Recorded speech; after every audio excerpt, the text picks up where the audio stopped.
Hi friends, मी chef Nilesh Limaye. आम्ही सारे खवय्येमध्ये तुमचं स्वागत. परवा आम्ही एका मॉलमध्ये गेलो होतो. आता मॉल संस्कृती एवढी जोशात आहे की तुम्ही एका मॉलमध्ये गेले की तुम्हाला खाण्यापासून तिथे अनेक वेगवेगळ्या प्रकारचे चॉईसेस एकाच छपराखाली मिळतात.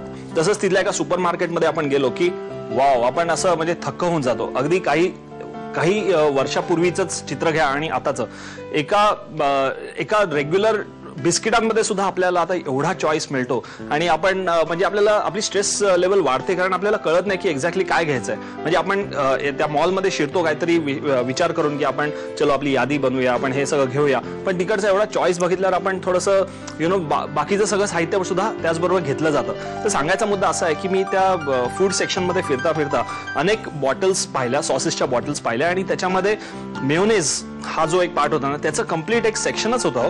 तो मी विचार केला की मेयोनेज मध्ये एवढा चॉईस आलेला आहे आता, म्हणजे अगदी गार्लिक, पेपर, चिली, मँगो, काय काय वेगवेगळ्या टाईपचे मेयोनेजचे तिकडे प्रकार ठेवले होते. पण मला आठवत आहे की पुण्यातलं एक खूप जुनं रेस्टॉरंट आहे, ज्या रेस्टॉरंटमध्ये तिथल्या सँडविचेस करतात ते खूप पॉप्युलर होतं, कारण त्या सँडविचमध्ये ते त्यांचं होममेड मेयोनेज बनवत होते आणि बनवतात आणि ते मेयोनेज त्या सँडविचमध्ये वापरतात. तर हे जे बेसिक मेयोनेज आहे, तेव्हा लोक, मी जेव्हा हॉटेल मॅनेजमेंट करत होतो तेव्हा मला बरेच जण विचारायचे की हे मेयोनेज बनवायचं कसं, कारण आम्हाला ते वापरायचं आहे, सँडविचमध्ये वापरायचं, सॅलड्समध्ये वापरायचं, आम्ही ते वेगवेगळ्या रेस्टॉरंट्समध्ये खातो, पण आम्हाला ते कसं बनवायचं आम्हाला अजिबात कळत नाही. तर हा जो मुद्दा आहे तो आजपर्यंत सुद्धा, म्हणजे मला ईमेल्स वगैरे येतात त्याच्यामध्ये बऱ्याच जणांनी सांगितलं सुद्धा आहे की आम्हाला मेयोनेज कसं बनवायचं ते प्लीज दाखवा. तर हे मेयोनेजचं सेक्शन आणि तुम्ही विचारलेला जो एक प्रश्न आहे की मेयोनेज बनवायचं कसं, ह्याच्या अनुषंगाने मी विचार केला की चलो आपण एक खास मेयो स्पेशल एपिसोड करूया. तर तुम्हाला आवडेल की नाही मंडळी, कारण मेयोनेज असा सॉस आहे, असं टॉपिक आहे ज्याच्यामध्ये आम्हाला केटरिंग कॉलेजमध्ये खास एक दिवस कंप्लीट त्याच्याबद्दल शिकवलं गेलं होतं. मेयोनेज कसं बनवायचं. अगदी पहिल्यांदा जेव्हा मी मेयोनेज बनवायला घेतला तेव्हा मला आठवत आहे की ते मेयोनेज बनलंच नाही, कारण ते प्रत्येक वेळेला बनवायला गेलो की ते फाटायचं किंवा ते कर्डल व्हायचं. आता कर्डल होणं म्हणजे काय, ते फाटणं म्हणजे काय. मेयोनेज एवढं डिफिकल्ट आहे, पण आता भरपूर चॉईस मिळतो. व्हेज मेयोनेज सुद्धा बाजारात मिळतं. पण ऍक्च्युअल मेयोनेज काय, म्हणजे जो बेस सॉस आहे अगदी पूर्वापारपासून आपल्या संस्कृतीमध्ये आपण वापरत आलेलो आहे. खास करून अँग्लो इंडियन क्विझिनमध्ये मेयोनेजचा भरपूर प्रमाणात त्याचा वापर केला गेलेला आहे. तर हे मेयोनेज आपण आपल्या घरी कसं बनवायचं हे मी तुम्हाला सुरुवातीला करून दाखवणार आहे. पाहूया एकदम बेसिक मेयोनेजची रेसिपी. त्याकरता आपण काय काय साहित्य घेतलंय सुरुवातीला ते पाहून घेऊ.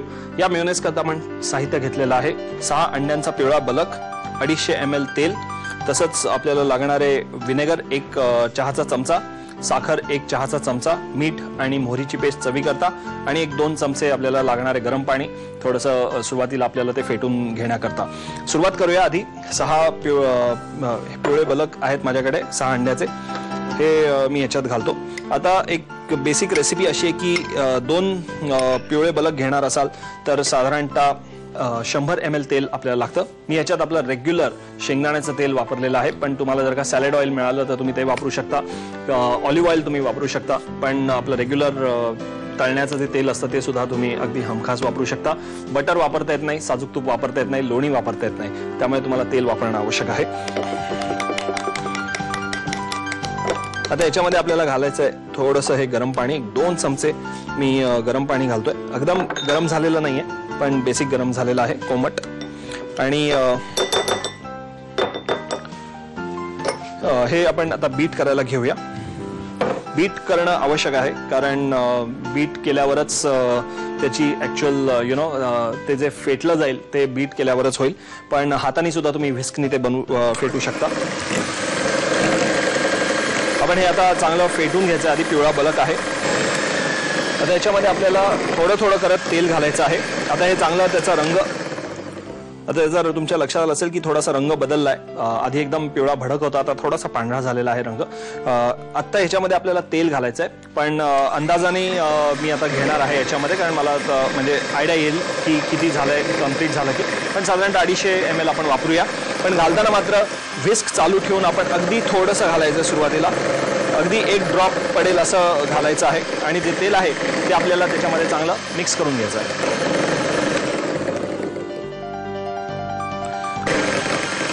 ही सुरुवातीची स्टेप आहे, त्यामुळे सुरुवातीला अगदी थोड्या प्रमाणात तेल घालायचं. तुमच्या लक्षात येईल की व्हॉल्यूम हळूहळू वाढतोय या मेयोनेजचा. स्पीड थोडासा वाढवावा लागणार आहे, कारण आता ते थिक झालेलं आहे थोडंसं egg yolk.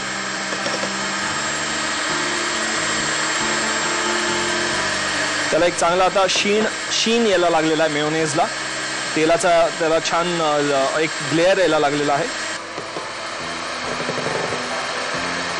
Okay, I think आपण आता तेल आपल्याला वरून घालायची आवश्यकता नाही आहे. आता या स्टेजला आपल्याला त्याच्यामधलं हे जे बाकीचं जिन्नस आहे ते त्यामध्ये मिक्स करायचं आहे, कारण अजून आपण ते चांगलं फेटून घेतोय. तर अशा ह्याच्यात आपण थोडीशी याच्यामध्ये साखर घालूया. 1 चमचा साखर, चवीला मीठ, थोडंसं विनेगर. विनेगरनी पण एक छान त्याला आंबट चव येते. साखरेमुळे त्याला गोडसरपणा येतो आणि मिठाची चव ऑब्व्हियसली खूप रुचकर या मेयोनेजला टेस्ट बनवते. आणि याच्यामध्ये घातली आपण थोडीशी मोहरीची पेस्ट, अगदी थोडीशी, त्याला कलर येण्याकरता. आणि मोहरीचा एक जो झणका असतो तो या मेयोनेजला यायला पाहिजे, म्हणून आपण मोहरीची पेस्ट घातलेली आहे. आता आपण थोड्या हे बीट करून ठेवणार आहोत, त्यामुळे आपलं हे मेयोनेज आता तयार झालं. आपला मेयोनेज आता तयार झालेला आहे. तुम्हाला मुद्दाम सांगतो की आपण विनेगर घातलं, त्यामुळे त्याला आणखीन थोडासा बाइंडिंग इफेक्ट आला, त्याला थोडंसं ते थिकनेस आला. आणि गरम पाणी जर का आपण याच्यामध्ये घातलं तर एकदम थोडंसं लूज होऊन जाईल. त्यामुळे पुढच्या याला जर का तुम्ही मेयोनेज बनवत असाल आणि समजा बाय सम प्रॉब्लेम जर का तुमचं मेयोनेज फाटायला लागलं किंवा असं सेपरेट व्हायला लागलं, तर एकतर तुम्ही खूप तेल त्याच्यामध्ये सुरुवातीला घातलेलं आहे म्हणून ते होतंय तसं.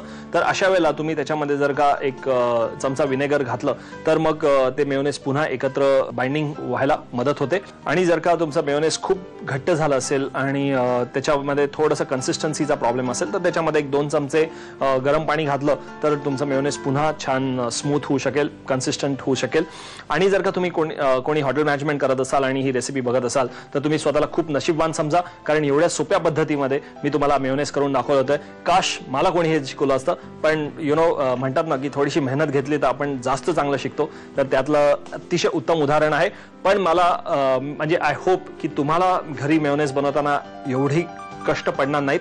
पण हे बनवण्याकरता ह्याचं साहित्य आणि कृती जे आता दाखवतील ते नीट लिहून घ्या. मेयोनीज बनवण्यासाठी लागणारं साहित्य: 6 अंड्यांचा पिवळा बलक, 250 ml तेल, 1 चमचा साखर, 2 चमचे विनेगर, मोहरीची पेस्ट, मीठ आणि कोमट पाणी. कृती: प्रथम एका बाउलमध्ये 6 अंड्यांचे पिवळे बलक घेऊन त्यामध्ये चवीनुसार मीठ आणि 2 चमचे कोमट पाणी घालून मिश्रण फेटून घ्यावं. त्यामध्ये थोड्या प्रमाणात तेल घालत मिश्रण फेटत राहावं. या मिश्रणामध्ये 1 चमचा साखर, मीठ, 1 चमचा विनेगर आणि 1 ते 2 चमचे मोहरी पेस्ट घालून ब्लेंड करून मेयोनीज तयार करावं.